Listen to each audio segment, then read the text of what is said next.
Hello everyone. So this is the second video of prelims 2026 strategy. If you've not seen the previous video, that was the whole prelims strategy. तो पहले please जाकर वो देख लीजिए. Then in this video specifically I'll be talking about the polity strategy for the prelims 2026. And I would say this is one of the most important subject to clear the prelims, right? मैंने consistently देखा है कि जो लोग clear कर रहे हैं prelims for the past 4 years 5 years continuously, वो लोग पॉलिटी के क्वेश्चन नहीं गलत कर रहे हैं. देखो, if there are around 15 or 20 questions, तो they will be making mistakes either in 2 or 3 max. Okay, उसके अलावा they are making sure that this portion gives them maximum marks. 90% 95% marks अगर इससे आपके आते हैं ना, पॉलिटी के सही होते हैं मतलब, तो you will be in the game itself. ठीक है, क्योंकि काफ़ी लोग क्या होता है कि पॉलिटी के क्वेश्चन ही गलत कर दे रहे हैं, बेसिक क्वेश्चंस गलत कर दे रहे हैं, then you are out of the prelims game itself. क्योंकि ये आपको नहीं गलत करना है, ये वो सब लोग सही करके आ रहे हैं who all are clearing prelims on the regular basis, right? So we will be talking about four things. First thing is the NCRT, then we will be talking about how to read the PYQs, how to get the themes out of them. Then I'll also talk about the Lakshmikant book itself, जो M Laxmikant sir की book है. वो उसमें भी हम we will see कि किससे पढ़ना है, उसको क्या टॉपिक्स पढ़ना है, किस पे फोकस करना है. And then last current affairs वाला पोर्शन, कितना पढ़ना है, कहाँ से पढ़ना है, I tell you about that also, right? तो एनसीईआरटी से स्टार्ट करते हैं. 11th वाली जो बुक है आप वो आपको पढ़ना है, दैट इज़ इम्पॉर्टेंट. उसमें बेसिकली जो मेन कॉन्सेप्ट है, जैसे एक क्वेश्चन आया था आई गेस 23 में या 22 में क्वेश्चन आया था, the definition of state, right? तो वो क्वेश्चन जो था वो डायरेक्टली 11th क्लास की एनसीईआरटी बुक से था. एग्जैक्टली उन्होंने टू कॉपी कर दिया था कि what is the definition, and they have given the exact definition from the book itself. ठीक है, उसके बाद जो 12th क्लास की एनसीईआरटी है, आई वुड से वो आप पढ़ भी सकते हो. If you want to skip it you can. पढ़ लोगे तो ठीक है, एक बार थोड़ा आइडिया लग जाता है. बेसिकली स्टेट के कॉन्सेप्ट है काफ़ी सारे, तो you can read it once. Okay, then comes the question stand. एक बार ये देख लेते हैं, right? So if you will see, बहुत ज़्यादा नहीं, if you will see from 18 or 20, you will see that consistently 15 questions are coming from the polity itself, right? 15 means 30 marks हो गए, right? कट ऑफ ही 90-95 जाता है यार. If you will score at least 25 marks in this ना, तो कितने ही बचते हैं फिर आप देखो. 16 marks are remaining only, right? 60 65 70 marks के आसपास बच रहा है. तो व्हाट आई एम सेइंग कि यहाँ गलती नहीं करो. ओके, इसमें कोशिश करो that you should gain maximum marks in this one. जितना कर सकते हो at least take all out of it, right? Laxmikanth की बात कर रहे थे हम, राइट? कि लक्ष्मीकांत कैसे पढ़ना है. तो देखो, ये जो चैप्टर्स है ना, कॉन्स्टिट्यूशनल फ्रेमवर्क, ये बहुत इंपॉर्टेंट है. आप देखोगे तो यूपीएससी इसमें बहुत ज़्यादा क्वेश्चंस पूछ रहा है. देखो, हिस्टोरिकल बैकग्राउंड से, अब वैसे बोलेंगे तो historical background is a part of modern history, पर यहाँ पे भी है, तो you can get just out of all the acts, all the regulations that have been there, है ना, before the independence itself, right? Making of the constitution से भी क्वेश्चंस आते हैं, राइट? प्रियम्बल से यू डू अंडरस्टैंड की questions आते हैं. They are repeatedly been there in the past years, right? Citizenship से क्वेश्चन आ रहे हैं बट इतने ज़्यादा नहीं. इफ यू विल सी, तो they are not asking that many questions from the citizenship chapter. Fundamental rights, DPSP and fundamental duty, these three are the most important. They will ask you very simple question and they will make you confuse. ठीक है, वो क्या करेंगे कि बिल्कुल right to privacy पूछ ले कि भाई किस आर्टिकल के अंदर आता है. So you should be very clear about those things, right? And amendment और basic structure, again they ask very easy questions कि basic structure according to the constitution. And बस उतना ही हम वहीं स्किप कर देते कि हाँ ये तो ठीक ही है, ये तो सही होगा, but it is not there in the constitution itself, right? Basic structure has basically came from the supreme court itself, right? Then देखोगे, इफ यू विल सी, तो फेडरल गवर्नमेंट से दे लास्ट क्वेश्चंस कि how a federal government is being defined, right? The separation of power is there, वो questions पूछते हैं लोग. If you will सी कि बहुत बेसिक पूछ रहे हैं यार ये लोग, नहीं पूछ रहे हैं बहुत ज़्यादा टफ, बहुत ऊपर का नहीं पूछ रहे हैं. They are asking very basic and simple questions from this chapters. तो हमें ये गलती नहीं करनी है यहाँ पे कहीं भी. ठीक है।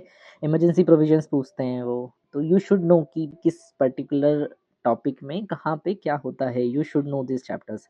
ये फिर से एक इम्पॉर्टेंट टॉपिक जहाँ से बहुत ज़्यादा क्वेश्चंस पूछे जाते हैं, बट आई विल से कि अब जैसे देखो सेंट्रल गवर्नमेंट वाला जो टॉपिक है, स्टेट गवर्नमेंट वाला जो टॉपिक है, so you should read in sync. एक बार एक रीडिंग कर लो, फर्स्ट टाइम जब रीडिंग कर रहे हो तो नॉर्मल सीक्वेंस पे रीडिंग कर लो, but whenever you are reading और रिवाइजिंग अगेन मल्टीपल टाइम्स ना, so what you should do कि भाई प्रेसिडेंट के जब हम पढ़ रहे हैं तो you should read governor along with that, right. ऐसा नहीं करना है कि भाई हम प्रेसिडेंट अलग से पढ़ लिया फिर हम गवर्नर बाद में पढ़ रहे हैं, you should not do like that. President पढ़ रहे हैं तो साथ में ही गवर्नर खत्म करो, ताकि you will be having a comparative analytics also in that thing, right. कि आपको पता होगा अगर क्वेश्चन आता है यूपीएससी में, डायरेक्टली क्वेश्चन नहीं पूछेगा, हो सकता है वो कंपैरेटिव क्वेश्चन पूछ ले and you are not able to answer that question. अगर कंपैरेटिवली पढ़ लोगे तो you will be remembering more, थोड़ा खुद का मेंटल एक्सरसाइज भी होगी कि हाँ इसको कैसे कंपेयर करना है, ये इनके पास ये पावर्स है, इनके पास ये पावर्स नहीं है, you will be able to get those things, ठीक है। सिमिलरली प्राइम मिनिस्टर पढ़ रहे हो तो you should read chief minister also, right. Supreme court पढ़ रहे हो तो हाई कोर्ट भी पढ़ना है, ये सारे टॉपिक्स पढ़ना है। यू ऐसा नहीं है कि मैं जिन पर टिक्स लगा रहा हूँ सिर्फ वही पढ़ना है, you have to read all this topics, ठीक है। मैं बताऊंगा वो भी, जो नहीं पढ़ना होंगे वो भी मैं बता दूंगा। दिस इज ऑल्सो इम्पॉर्टेंट है ना, बहुत both are important, question are being asked from this and this area also, ठीक है। कॉन्स्टिट्यूशनल बॉडी वाला पार्ट भी इम्पॉर्टेंट है, दे आर आस्किंग क्वेश्चंस। अब यहाँ से कैसे क्वेश्चंस पूछे जाते हैं, if there is something in the news या if there has been a major reform within the body itself, या फिर कोई नया बिल आ गया, कुछ पास हो गया, यूपीएससी जैसे हो गया, इलेक्शन कमीशन तो आपको पढ़ना ही है, it is always in the news, right. कहीं ना कहीं हो रहे होते हैं इलेक्शंस और वो पूछ ही लेंगे इलेक्शन कमीशन से कभी भी, ठीक है। उसके बाद ये सारे ही पढ़ना है ना। कैग भी इम्पॉर्टेंट है, कैग से क्वेश्चंस पूछे जाते हैं, they have been asked in the past. अब आते हैं नॉन कॉन्स्टिट्यूशनल बॉडीज़ पे। देखो व्हाट आई फील, मतलब it might be a different strategy for you, but what I have feel is that कि हम बहुत ज़्यादा फोकस कर रहे हैं, बहुत ज़्यादा पढ़ रहे हैं टॉपिक्स को, but the questions are not being asked in proportionate to our study और in proportionate to our efforts from this particular area, ठीक है। कुछ चीज़ें आप ऑब्वियसली ऐसा भी नहीं है कि छोड़ना ही है, आई एम नॉट सेइंग कि छोड़ दो पूरा, ठीक है, but what you have to do कि इफ़ यू विल सी ना, वही बताऊंगा मैं अब इसमें कि या तो कोई चीज़ न्यूज़ में है ना, तो पढ़ो उसको, ठीक है। या फिर उसकी कोई एनिवर्सरी वगैरह है, जैसे कि भाई मान लेते हैं कि सीबीआई की मान लो 100 ईयर्स हो गए या सीबीआई के 75 ईयर्स हो गए, तो ठीक है ना। या फिर आप एक कंपेरेटिव एनालिटिक्स बना लो इसका, comparative analytics in the sense क्या कि एनएचआरसी में है ना, एसएचआरसी में, सीआईसी में, इसमें कितने मेंबर्स होते हैं, तो एक प्रॉपर ऐसा एक पेज पे चार्ट बना लिया, ठीक है। ऐसे चार्ट बना के लिख लिया कि सीबीआई हो गया, सीआईसी हो गया, है ना, ठीक है, एनएचआरसी हो गया। तो इसमें फिर ऐसे प्रॉपर कंपैरेटिव एनालिटिक्स बना लो कि मेंबर्स कितने होते हैं, फंक्शंस क्या-क्या हैं, इनके पास जुडिशरी पावर है क्या, या फिर इनका रिकमेंडेटरी है या नॉन रिकमेंडेटरी है, मतलब किस तरीके से, सिर्फ रिकमेंडेटरी पावर है या एक्शनेबल पावर भी है इनके पास कुछ, राइट, उस तरीके से। तो आई वुड से कि बस इतना ही टाइम स्पेंड करो जितना पीवाईक्यू से पूछा जा रहा है, don't spend too much time. मैं देख रहा हूँ कि लोग इसी को पढ़े जा रहे हैं, लोग इसी से आपस में पूछ रहे हैं, डिमोटिवेट हो रहे हैं आपस में एक दूसरे से, but they are not asking questions from this topics, तो क्यों पढ़ना है इतना सारा, राइट। अब आते हैं अदर कॉन्स्टिट्यूशनल डायमेंशंस पे, है ना, जो मैं उस दिन भी बात की थी मैंने। तो इफ़ यू विल सी, तो ये जो टॉपिक्स है political dynamics and other constitutional dimensions, तो यहाँ से आजकल क्वेश्चंस पूछे जा रहे हैं, राइट। अब क्यों पूछे जा रहे हैं, तो there can be multiple reasons, they want to diversify first thing, कि वहाँ से जो पुराने 15 सालों में क्वेश्चंस पूछ लिए वहीं से कितना पूछेंगे, है ना, तो कुछ तो अलग पूछना होगा उन लोगों को भी, तो यहाँ से क्वेश्चंस पूछेंगे। वो पॉलिटिकल पार्टीज से हो गया, एंटी डिफेक्शन लॉ से, ये बहुत इंपॉर्टेंट टॉपिक है ना, यहाँ से क्वेश्चन पूछे ही पूछे जाते हैं, हर साल पूछ रहे हैं। फॉरेन पॉलिसी वाला टॉपिक यू कैन स्किप, ठीक है। प्रेशर ग्रुप वाला भी एक बार जस्ट ऊपर ऊपर से पढ़ लेना, दैट कैसे होता है, क्या होता है, ये सब चीज़ें, ठीक है। उसके अलावा नहीं पढ़ना है आपको, राइट, ठीक है। अब जैसे पी वाई क्यू थीम्स के बारे में बात करते हैं, तो देखो थीम्स आइडेंटिफाई कैसे करनी है ना, जैसे मैंने कुछ कुछ थीम्स उठाई हैं एक दो, वो देखते हैं एक बार। तो इफ़ यू विल सी कि देखो ये क्वेश्चन आ रखा है 2024 में मनी बिल पे, ठीक है, आर्टिकल 109, फिर उसमें काउंसिल ऑफ स्टेट्स की बात की है, राज्यसभा की बात की है, ठीक है। फिर देखोगे आप मनी बिल का क्वेश्चन 2018 में, है ना। उसके बाद 2013 में मनी बिल का क्वेश्चन राज्यसभा से रिलेटेड। तो व्हाट यू विल सी कि भाई मनी बिल और राज्यसभा को तो ये लोग कोरिलेट कर ही रहे हैं हर बार, राइट। अब वो आपको समझ में आना चाहिए कि कैसे पढ़ना है इन टॉपिक्स को। जैसे ये 4 स्टेटमेंट दे रखे हैं तो दे आर ऑल डिफरेंट है ना, उन चारों को हमको एनालाइज़ करना है कि हाँ, इंटेंशन क्या है यूपीएससी का, पूछने का इंटेंशन क्या है, वो क्या समझना चाह रहा है उनसे, हमसे क्या क्लैरिटी चाह रहा है कि हाँ, आपको ये क्लैरिटी तो होनी ही चाहिए अगर आप यूपीएससी का पेपर क्लियर कर रहे हो तो, राइट, ठीक है। सिमिलरली एक और थीम अगर आप आइडेंटिफाई करोगे तो बिल पेंडिंग वाली, कि if there is a bill pending in Lok Sabha lapses से होता है और लोकसभा में कैसे होता है, ठीक है, उससे रिलेटेड सेम क्वेश्चन देखो, bill pending in the Lok Sabha lapses on it's prorogation, ठीक है। तो ये एक थीम है कि बिल लैप्स जो हो रहे हैं हाउसेज में वो कैसे हो रहे हैं, उनकी अंडरस्टैंडिंग हमको होनी चाहिए, बिल एंड हाउस, ठीक है, ये हो गया। उसके बाद अब लक्ष्मीकांत की बुक, सर बोलते हैं कि सर नोट्स बना लेते हैं लक्ष्मीकांत से, वहीं से पढ़ लेंगे, या उड़ान पढ़ लेते हैं, लक्ष्मीकांत ही है वो भी। तो आई वुड से पढ़ तो सकते ही हो आप, there is no doubt about it, कोई दिक्कत नहीं है उसमें भी। एंड टू मोर थिंग्स, आपको टेबल्स और आर्टिकल्स भी ध्यान रखने हैं, है ना, जो इम्पोर्टेंट है वही, आर्टिकल सारे नहीं ऑब्वियसली, बट जो इम्पोर्टेंट है वो आपको ध्यान रखना है। टेबल्स इसलिए बोल रहा हूँ कि कभी कभी यूपीएससी टेबल से भी क्वेश्चन पूछ रहा था। एक क्वेश्चन पूछा था यूपीएससी ने अभी प्रेसिडेंशियल वोट से रिलेटेड, जब प्रेसिडेंट इलेक्शन हुए थे ना, तो उस टाइम पे प्रेसिडेंशियल वोट से रिलेटेड और स्टेट वाइज पूछ लिया था यूपीएससी ने कि किस स्टेट में कितने वोट्स हैं, कितना प्रोपोर्शनेट है, मतलब उस तरीके से क्वेश्चन पूछा था। तो यू विल सी कि भाई वो क्वेश्चन आपका टेबल से ही सॉल्व होगा। If you do know about the seats, the population, थोड़ा बहुत आइडिया है आपको तो ही आप वो क्वेश्चन सॉल्व कर पाओगे, अदरवाइज वो क्वेश्चन गलत ही होगा आपका। मैंने खुद की बुक के कुछ पेजेस अटैच किए हैं ना प्रेसिडेंट चैप्टर के, तो देखो इफ़ यू विल सी तो व्हाट आई हैव डन कि आर्टिकल 52 टू 78 देखो यहाँ पे अंडरलाइन कर रखा है, हमको पता होना। इलेक्ट्रल कॉलेज कैसा होता है तो देखो वहाँ पे मैंने हाईलाइट कर रखा है कि लेजिस्लेचर में असेंबली के होते हैं।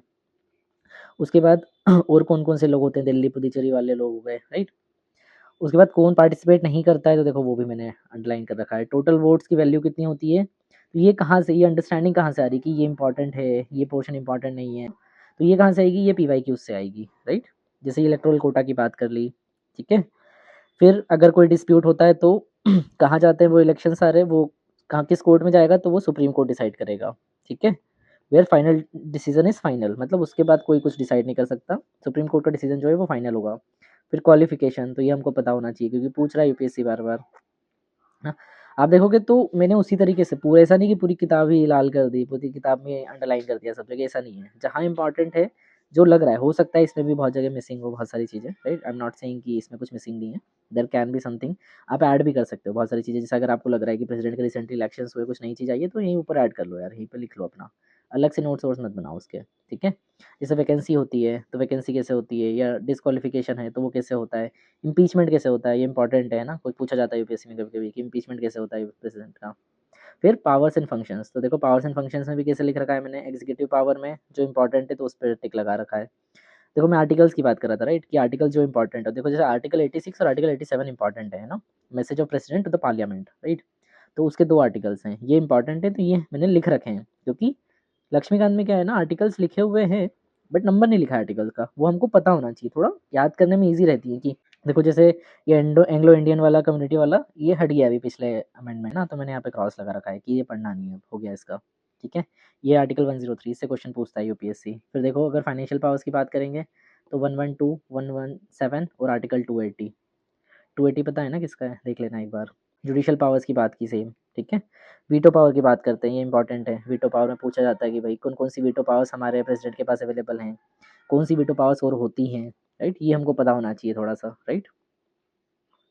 उसके बाद ऑर्डिनेंस मेकिंग पावर हो गई, यहाँ से भी यूपीएससी क्वेश्चंस पूछता है, देखो मैंने उस तरीके से ही हाईलाइट कर रखा है कहीं कहीं पे ना। इसका पर्पस ये नहीं है कि आपको यही हाईलाइट करना है, ये पर्पस नहीं है इसका, पर्पस ये दिखाना है कि कितना हाईलाइट करना होता है, ऐसा नहीं कि पूरी किताब लाल कर दी, जो इंपॉर्टेंट है। और ये कैसे पता चलेगा आपको, पीवाई क्यू से पता चलेगा, कि पीवाई क्यूज उठाइए, पीवाई क्यूज में देखो कितना लग रहा है कि कोई भी टॉपिक हो गया, फंडामेंटल राइट वाला टॉपिक हो गया, आपको लग रहा है कि जैसे फंडामेंटल राइट में 14, 19 और 21, यहाँ पे यूपीएससी क्या करता है, कंफ्यूज करेगा आपको हर बार, तो they should be very clear. फिर हम क्या कर सकते हैं, इसका बैरेक्ट पढ़ लो, ज़्यादा दिक्कत हो रही है ना तो बैरेक्ट पढ़ लो, एक बार समझ में आ जाएगा आपको कि 14, 19 और 21 में एक्जैक्टली डिफरेंस क्या है, अच्छे से एक्सप्लेनेशन पढ़ लो कहीं से भी, ठीक है। सिमिलरली डीपीएसपी, एक क्वेश्चन पूछता है यूपीएससी, कहाँ से, डीपीएससी फंडामेंटल राइट से जैसे जनरली, या फंडामेंटल ड्यूटी से भी पूछता है कभी कभी। कैसे पूछता है कि बताओ कि ये पर्टिकुलर कुछ स्टेटमेंट दे देगा वो, और फिर दे लास्ट कि बताओ ये वाला टॉपिक किस में है, फंडामेंटल ड्यूटी में है या फंडामेंटल राइट में है ना, या डीपीएसपी में है, ठीक है। तो ये हमको पता होने चाहिए, हमें क्लियर होने चाहिए fundamental rights, fundamental duties and DPSP, ये हमें याद होने चाहिए लगभग, लगभग क्या मैं तो बोलूँगा याद ही होने चाहिए यार आपके पास, मतलब मुँह ज़बानी आपको याद होनी चाहिए 12 से लेके 51 तक, ठीक है। ऐसा नहीं मैंने आपसे पूछा 37 क्या है तो ऐसा नहीं होना चाहिए कि आपको याद नहीं कि सर 37 तो याद नहीं क्या होता है पता नहीं है। You should remember those things, है ना। क्योंकि क्या होता है आपको डायरेक्टली हो सकता है नहीं पूछा जाएगा, but you make inferences from there कि हाँ यहाँ से ऐसा है तो इससे कनेक्ट करके आप आगे सॉल्व कर लो। अब आता है करंट अफेयर्स का। तो करंट अफेयर्स के लिए वही स्टैटिक में जो हमने अभी थीम आइडेंटिफिकेशन किया है ना, ठीक है। थीम आइडेंटिफिकेशन कैसे कि स्टैटिक में जैसे अगर कोई चीज़ न्यूज़ में है, तो जैसे एथिक्स कमेटी वाली उस टाइम पे बहुत न्यूज़ में थी 23 या 24 में, तो they have asked question from that, ठीक है। कोई मेजर रिफॉर्म हुआ है जैसे मैंने बताया कि सीआईसी वाला जो मैं बता रहा था, है ना, नॉन कॉन्स्टिट्यूशनल बॉडी है, उसमें मेजर रिफॉर्म हुआ तो वहाँ से क्वेश्चन पूछा यूपीएससी ने, ठीक है। उसके बाद वही एनिवर्सरी 5, 10, 20 ईयर्स अगर हुए हैं तो वहाँ से क्वेश्चन पूछे जाएंगे। सिमिलरली गवर्नेंस सेक्शन, अभी एक एक्सरसाइज चल रही है ना, इलेक्शन कमीशन एक्सरसाइज कर रहा है अभी, क्या कर रहा है वो, इलेक्टोरल रोल रिफॉर्म वाली, राइट। इलेक्टोरल रोल को रिवाइज कर रहा है basically to identify and remove the bogus electorates and other things, ठीक है। तो इससे क्वेश्चन पूछा ही जाएगा यूपीएससी 2026 में, है ना। अब क्यों, ये पढ़ लो क्यों, क्योंकि या तो प्री में पूछेगा, नहीं प्री में पूछेगा तो मेंस में पूछेगा, पूछेगा पक्का, ये श्योर है कि पूछेगा ही, क्योंकि वो काफ़ी बड़ी एक्सरसाइज है, काफ़ी बड़े लेवल पर, नेशनल लेवल पे होने वाली है, कभी कुछ स्टेट्स में इंप्लीमेंट हुई है, फिर कुछ स्टेट्स में इंप्लीमेंट होगी, राइट। तो यहाँ से पूछा ही जाना है क्वेश्चन, तो you should be aware about that thing कि हाँ यार ये क्वेश्चन इंपॉर्टेंट है, यहाँ से पूछ सकते हैं, राइट। सिमिलरली वाइस प्रेसिडेंट ने जैसे अभी रेजिग्नेशन दिया है ना कुछ टाइम में, तो देर आर चांसेस कि वहाँ से क्वेश्चन पूछ ले यूपीएससी, हो सकता है।